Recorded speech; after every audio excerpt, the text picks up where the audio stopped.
할렐루야. 오늘도 하나님의 은혜가 충만할 줄로 믿으시면 아멘. 나는 하면 여러분 그리스도인이다 한번 하는 거예요. 나는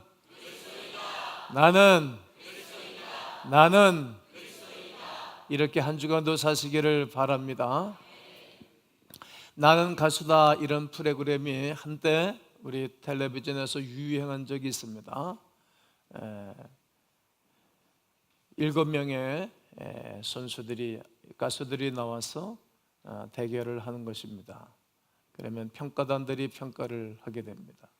끼도 있어야 되고 가창력도 있어야 되고 또 곡도 편곡도 잘해야 되고 또 잘생겨야 되고 그래요. 그러면 인기도 있고 여러 가지 혜택이 주어집니다. 그 프로를 보면서 가수면 다 가수냐? 가수다워야 가수지. 가수들이 지녀야 할 특성이 있다는 말이에요. 이 말을 우리 그리스도인들로 적용을 한다면 그리스도인이면 다 그리스도인이냐? 그리스도인다워야 그리스도인입니다. 그리스도인들에게는 맡겨진 특성이 있는데 그 첫 번째 특성이 맡겨진 일이 있다는 거예요. 사명, 미션에 대해서 첫째 주에 말씀을 드렸습니다. 그 사명을 지켜 행하는 사람이 그리스도인이 되겠습니다. 그리고 지난주에는 파트너십에 대해서 말씀을 드렸어요. 두 번째 특성이 되겠습니다. 하나님께 받은 공통적 사명을 깨달아야 될 것입니다. 공통적 사명은 어떤 것입니까? 먼저 하나님을 사랑하고 두 번째는 사람을, 이웃을 사랑하는 것입니다. 이게 공통적 사명입니다. 서로 친밀한 유대 관계가 있어야 될 것이고 서로 마음의 문을 열고 파트너십을 가지고 살아가야 될 것입니다. 여러분, 마음의 문 열고 교회 생활 하시죠? 다시 마음은 열고 교회 생활하고 계시죠? 마음을 열고 교회 생활, 마음을 열고 사회 생활, 직장 생활, 가정 생활해야 행복합니다. 오늘은 그리스도인이 지녀야 할 5가지 특성 중 하나, 창조적 사역입니다. 따라해 보실까요? 창조적 사역. 그리스도인들은 창조적 사역을 하셔야 됩니다. 옛날 그 타령으로 똑같이 하면 안 됩니다. 세상이 얼마나 빨리 바뀌었는지 모릅니다. 지금 4차원의 세계로 들어갔지 않습니까? 이제 컴퓨터 산업, 우주 산업, 이것이 이제 오늘 우리가 이 지구촌에 움직이는 산업이 되겠습니다. 가만히 있으면 뭐 회사도 대기업도 그냥 문 닫는 것입니다. 폐기되는 것입니다. 그런 세상이에요. 또 성경은 창의적이고 창조적인 메시지를 하고 있다는 사실입니다. 여러분들에게 한 가지 질문을 해 드릴 것입니다. 다음 주말까지 여러분 1억 원을 꼭 준비해 오시기를 바랍니다. 이렇게 제가 말씀을 드렸을 때 여러분들은 어느 대개의 분들은 네, 한번 해보죠 하는 분들이 있을 것이지만 대부분의 사람들은 난 그런 돈이 없습니다. 또 현찰이 없습니다. 그리고 그런 돈을 갑자기 일주일 동안 어떻게 마련한단 말입니까? 이렇게 생각하고 또 말하기도 하고 또 그런 말을 옆에 있는 사람들한테 불만을 토로하기도 할 것입니다. 그러나 여러분들이 한 가지 한번 생각해 보시기 바랍니다. 여러분들이 제일로 사랑하는 어느 한 사람을 머릿속에 지칭하고 입력하고 생각해 보시기 바랍니다. 그 사람이 여러분들의 배우자나 자녀나 아주 절친인 친구라고 생각해 보십시오. 근데 그분이 갑자기 아파졌어요. 아주 중병에 걸렸습니다. 수술을 하고 주사약을 투약을 해야 되는데 이 비용이 1억이라는 거예요. 이 돈이 준비되지 아니하면 나의 아주 사랑하는 관계에 있는 식구가 잘못될 수가 있습니다. 제가 이런 메시지를 전가하는 것은 우리가 어떤 생각을 할 것인가, 창조적 사고가 있냐 없냐, 그리고 창조적 사역 움직일 것인가 안 움직일 것인가에 대한 그러한 물음과 답이 되겠습니다. 여러분은 어떻게 하시겠습니까? 조금 전 3분 전에 제가 말씀드렸을 때 나는 1억이라는 돈을 마련할 수 없습니다, 이렇게 생각했던 분들이 많이 계실 것입니다. 그러나 이제 1억에 대한 돈에 대한 우리의 관점이 바뀌어졌습니다. 1억 원을 일주일 만에 마련하는 것이 쉬운 일이 아니지만 사랑하는 사람을 살리기 위해서는 1억 원이 아니라 2억, 3억 원일지라도 준비해야 되겠다는 생각을 갖게 될 것입니다. 사랑하는 사람을 위해서라면 요즘 우리가 영화나 많은 책들에서 보게 되어지면 도둑질도 하잖아요. 은행이라도 털어야 되겠다는 생각을 할 것 아니겠습니까? 무엇이 우리로 이런 극적인 행동을 하게 만들었습니까? 무엇이 우리로 하여금 이런 동기를 부여하고 생각하게 한 것입니까? 첫 번째 경우에는 이러한 동기를 가지지 못했습니다. 그러나 사랑하는 사람을 위해서라면 두 번째 있는 일들을 생각하고 행동하게 될 것입니다. 우리가 사랑하는 사람을 살리기 위한 열정이 일어나게 되어지면 어떠한 일들도 무릅쓰고 그 일을 반드시 해내게 되는 것입니다. 이것이 가치라는 것입니다. 이 세상의 어떤 사람들보다 그리스도인들은 당한 문제를 해결하기 위해 창의적으로 생각할 수 있어야 합니다. 그 이유는 그리스도인들은 이 세상을 창조하신 하나님의 형상대로 지음받았기 때문입니다. 성경 속에 많은 그리스도인들은 창의력을 가지고 있었습니다. 그들은 하나님께 영광을 돌리고 싶은 열정들이 가지고 있었고 세상 사람들을 구원하고 어려운 사람들을 돕기를 원하는 열정을 가지고 있었습니다. 그래서 그들은 일이 있을 때마다 창의력을 발휘해서 하나님을 모르는 사람들에게 하나님께로 인도했고 어려운 당하는 사람들을 이런 방법 저런 방법을 동원해서 도왔습니다. 그들은 이것은 될 수가 없는 일이다 라고 말하지 않고 이것은 가능한 일이다.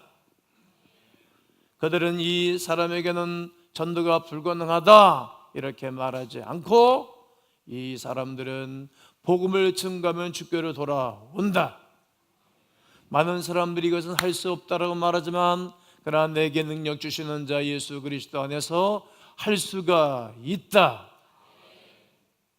예루살렘 교회에 있던 초대교인들은 참으로 그리스도인다운 그리스도인의 삶을 살았습니다. 그들은 불가능해 보이는 문제를 당했을 때 그들은 하나하나 창의력으로 풀어 나갔습니다. 그러므로 우리가 읽은 오늘 본문 3장 말씀을 살펴보게 되어지면 그 어려움과 문제, 자기의 문제가 아니었습니다. 상대에 대한 문제였습니다.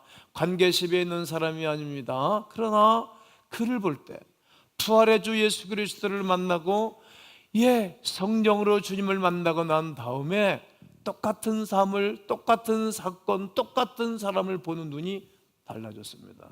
어떻게 달라졌습니까? 열정. 따라해 볼까요?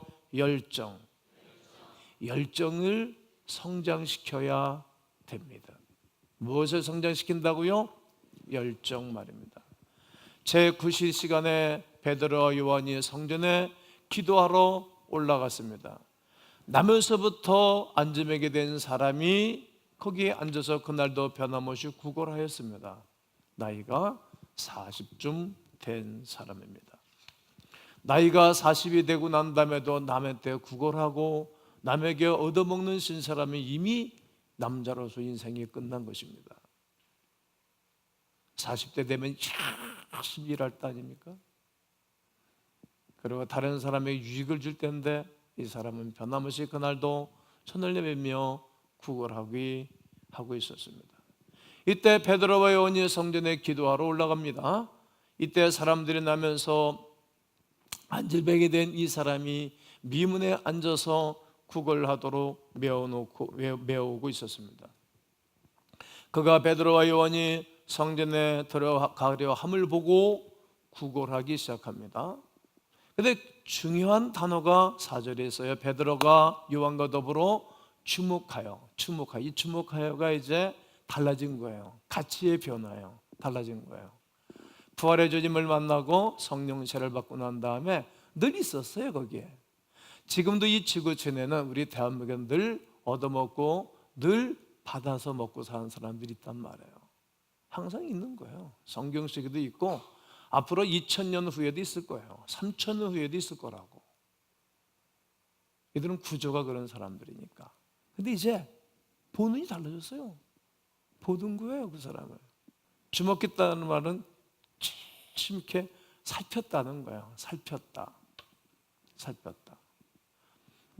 사울왕이 다윗을 주목하였다라고 그렇게 되어 있거든요. 그러니까 이제 어떻게 하면 책을 잡아서 다윗 죽이기 운동할까 이런 얘기고, 여기는 어떻게 하면 도와줄까? 한번 따라해 볼까요? 어떻게 하면 도와줄까? 어떻게 하면 예수 믿게 할까? 어떻게 하면 저 사람이 행복한 사람 될까? 이게 주목한 거예요. 저 사람 망가뜨리려고 바라보는 것이 아니고, 사기 쳐먹으려고 바라보는 것이 아니고, 어떻게 하면 도와줄까? 어떻게 하면 얻어먹는 신세에서 주는 신세 만들까? 이게 보는 눈이 달라졌어요. 그리스도인은 보는 눈이 달라진 사람들입니다. 베드로와 요한은 그의 말을 들어줍니다. 할렐루야. 그의 말을 들어주는 거예요. 가던 발걸음을 멈추고 그를 주목합니다. 그 안절병에 구걸하는 모습이 불쌍히만 보이는 거예요. 불쌍히만. 그리스도 없이 살아가는 사람들의 모습 보면 불쌍히만 보이는 거예요. 불쌍하지. 그러나 베드로와 요한은 도끼로 사고력을 키우고 있어요. 도와줘야지. 그 사람을 사랑해서 돕고자 하는 열정과 동정심이 생겼습니다. 그리스도인의 공통적 관심, 공통적 사명이 그에게 있기 때문입니다. 이것이 바로 베드로와 또 다른 초대교회 교인들이 그리스도인답게 살아갔던 이유가 되겠습니다. 다른 사람들을 사랑하고 그들에게 예수님을 전하고 싶은 열정을 가지고 있었습니다. 하나님을 기쁘게 하고 예수님을 모르는 자들을 돕고자 하는 열정이 그 가슴 속에 있었다는 말입니다. 한번 해보세요. 내가 아는 예수. 아멘을 해보세요. 내가 아는 예수. 내가 만난 예수. 나에게 은혜를 주시는 예수. 나에게 축복해 주는 예수. 다른 이들을 돕는 열정이 우리에게 있기를 원합니다. 이것이 우리가 깨달아야 할 것입니다. 그리스도인답게 사는 그리스도인들은 항상 하나님을 모르는 자들을 도와 그들로 예수 그리스도를 알게 해주고자 하는 열정이 있는 것입니다. 이게 교회의 존재 목적입니다. 이 열정이 없으면 김 목사는 날마다 헛소리를 하겠죠. 의미 없는 얘기를 하겠죠. 하나님이 촛대를 옮겨버려야 되겠다. 저대태 쟤네들 교회에 나 가고 싶지 않다. 주님이 촛대를 옮겨버리시겠죠. 이것이 우리 그리스도인들 가정마다 그리스도인들의 기업 속에 이 사명과 이 창의력 사고가 없다면 하나님 우리를 역겨워하겠죠.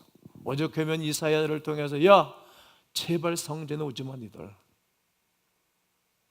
아니 예수 안 믿는 사람은 처음 한 번도 안 와본 사람은 맨날 와야 되고, 바리새인들 서기관 오지마 니들. 제발 오지마.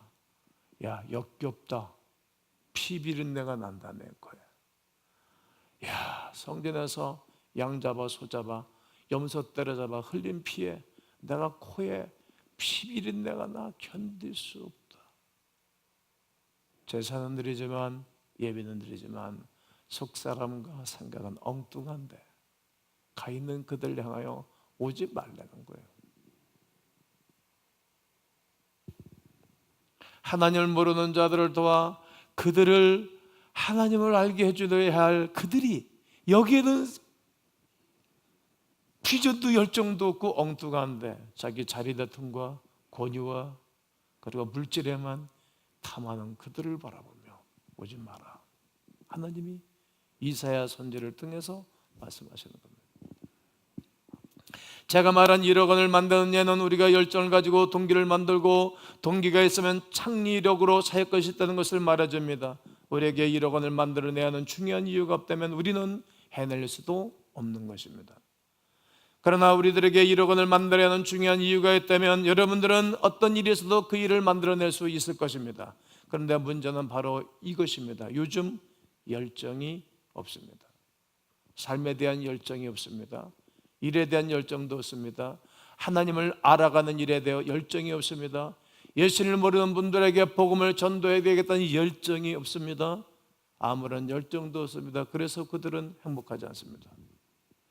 그러나 우리 교우들 중에 많은 분들은 영혼에 대한 열정이 있습니다. 삶에 대한 열정이 있습니다. 일에 대한 열정이 있습니다. 예수님에 대한 열정이 있습니다. 예수님을 모르는 분들에게 전도하고자 하는 열정이 있습니다. 모든 것에 열정이 있습니다. 그래서 우리는 행복합니다. 할렐루야! 난 여러분과 제가 그리스도 예수의 사람들로 열정이 있어 행복하기를 축복합니다. 여러분과 저는 지금 어느 곳에 열정을 쏟고 계십니까? 어느 곳에 말입니다. 직장에 있으면 여러분 그렇게 만족합니까? 가정에 있으면 그렇게 만족합니까? 제가 뭘 말씀드리고 싶은지 아세요? 결혼하면 바로 만족합니까? 그런데 만족한 사람으로 만들어가는 것뿐이죠. 나는 구원을 받았으니 그것으로만 만족하십니까? 열정이 없으면 우리는 창의적으로 사역할 수가 없습니다. 그러므로 우리는 하나님께 영광 돌리는 삶을 살기 위해 다른 사람들에게 복음을 전하고 다른 사람들에게 전도하기 위하여 다른 사람들을 사랑하기 위해서 우리의 열정을 성장시키기를 원합니다. 열정, 하나님이 우리에게 원하시는 것, 난 여러분 속에 이 공통적 사명, 이 열정이 하여튼 아침서부터 밤늦은 시간까지 아침에 일어나면서부터 끌어올리셔야 될 것입니다. 두 번째 자세는 우리의 한계, 나의 한계를 인정하셔야 됩니다. 하나님께서 인도하시면 우리는 필요한 모든 것들을 충족시켜 주실 것입니다. 그러나 어떤 때는 우리에게 필요한 것을 주시지 아니함으로 우리를 인도해 주시는 거예요. 이것은 꼭 필요한데 주시지 않으세요. 그것으로 우리를 하나님의 사람으로 더 복되게 인도해 가는 것입니다. 오늘 5절과 6절을 보면 그가 그들에게서 무엇을 얻을까 하여 바라보거늘 베드로가 이르되 내게는 은과 금 없는 거예요. 없기 때문에 더 좋아지고 좋은 길로 인도함 받는 거예요. 베드로가 돈이 없고 은이 없고 금이 없었기 때문에 예수의 이름을 준 거예요. 예수의 이름을. 예, 이 베드로가 가만히 있어봐. 내가 내 동업자 요한한테 가서 돈을 좀 빌려오지. 그래서 그냥 역사가 안 일어났을 것이고, 예수님이 돈이 있는지 모르지만 가룟 유다가 돈깨를 맡았지만 가룟 유다한테 가서 돈 빌려드든지, 아니면 예수님께 결제 맡아가지고 유다한테 돈 좀 내놔. 돈 줘봤자 요즘 가난한 사람 돈 10,000원짜리 아니겠어요? 좀 뭐한 사람은 5,000원짜리, 또 1,000원짜리, 또 500원 주는 사람도 있잖아요. 그 예수님한테 가가지고 예수님 나 돈 좀 빌려주세요. 돈 좀 결제해 주세요. 왜? 그 한 집에가 있는데 좀 힘들어하는데 좀 도와달라 그래요. 그 도와달라 그러는데 무뚱 주님 하신 말씀이 떠올라왔어요. 무슨 말씀 떠올랐니? 네, 꾸고자라는 자에게 거절하지 말라고 그랬잖아요. 꾸고자라는 자에게 그 말씀 떠올라서 왔어요. 돈 빌려다가 줄 수도 있어요. 그럼 끝난 거예요. 그냥 자기 업무는. 그런데 없기 때문에 예수의 이름을 줬다는 거예요. 만약에 베드로의 호주머니에 돈이 있었으면 이 기적은 일어나지 않았을 것이지요. 우리가 깨달아야 하는 진리는 이것입니다. 우리에게 무엇인가 없는 것은 하나님께서 우리를 전에 보지 못한 것을 보여주시기 위해서 할 수도 있습니다. 그렇습니다. 그리스도인들은 하나님의 역사하심을 바라볼 줄 알아야 됩니다. 이것이 창조적인 창의적인 사역입니다. 네, 그리스도인들은 하나님의 역사하심을 볼 수 있습니다. 육신의 눈으로는 볼 수 없는 것들을 보는 것입니다. 우리가 가지고 있는 한계는 새로운 기회를 주시는 것입니다. 우리가 가지고 있는 한계는 우리가 전에 볼 수 없었던 것들을 벌릴 수 있도록 도와주시는 것입니다. 그러므로 여러분 중에 어려운 일을 당하는 분들이 계십니까? 그렇다면 우리 주님이 나에게 열정을 더하셔서 새로운 창조적 사역을 할 수 있도록 도와주실 것입니다. 이럴 때 우리가 가지고 있는 한계들은 새로운 기회들을 또 제공해주곤 하는 것입니다.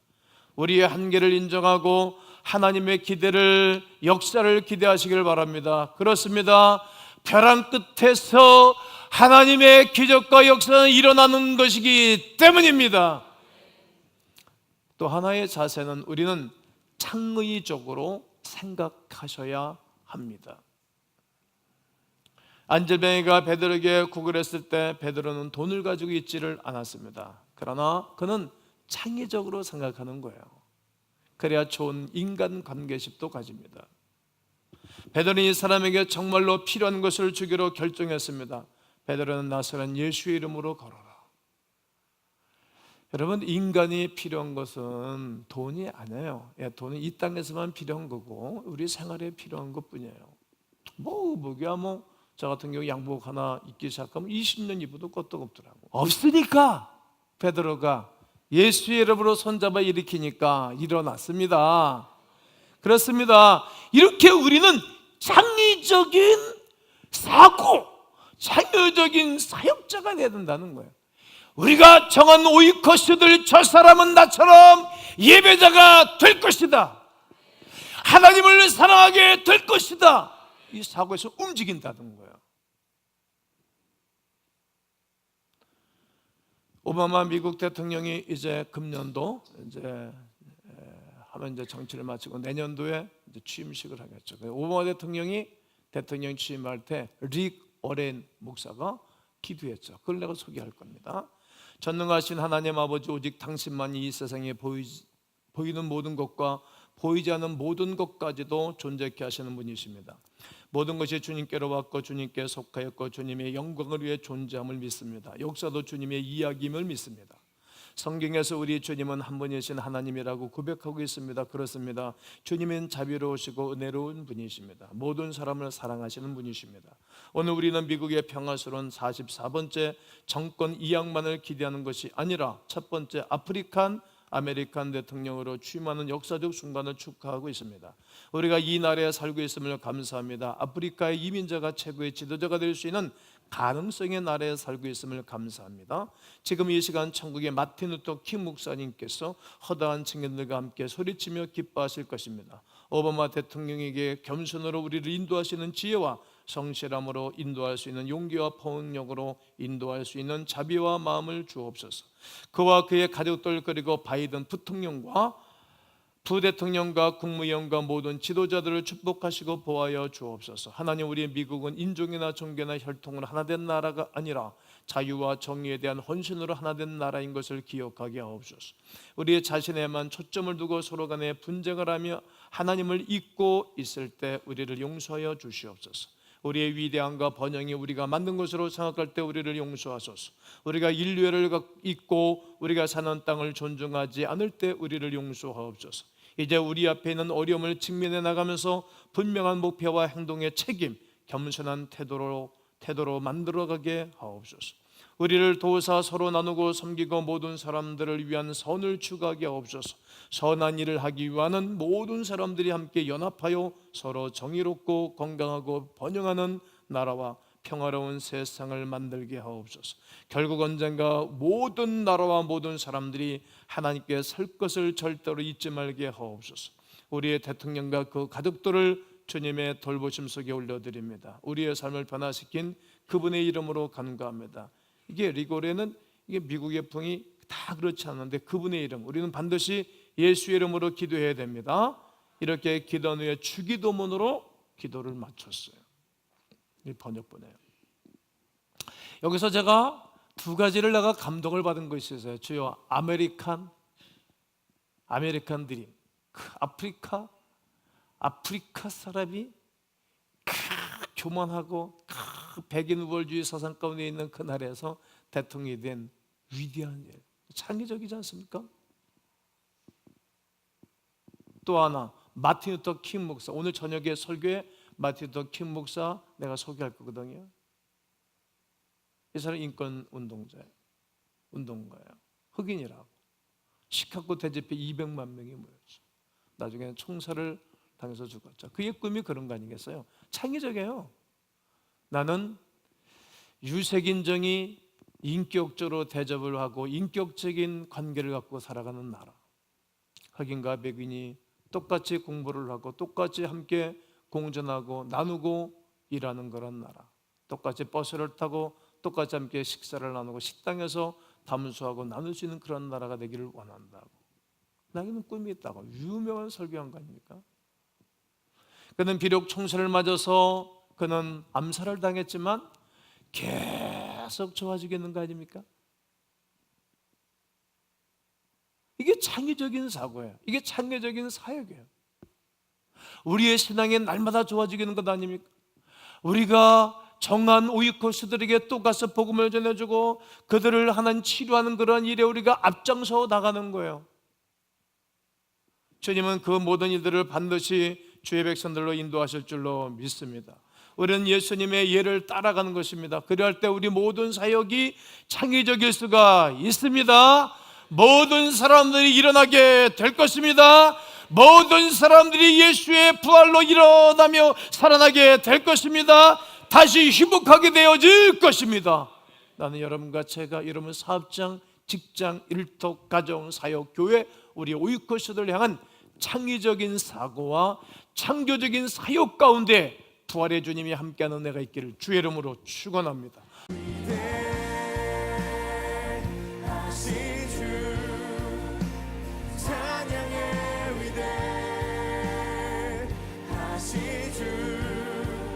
모두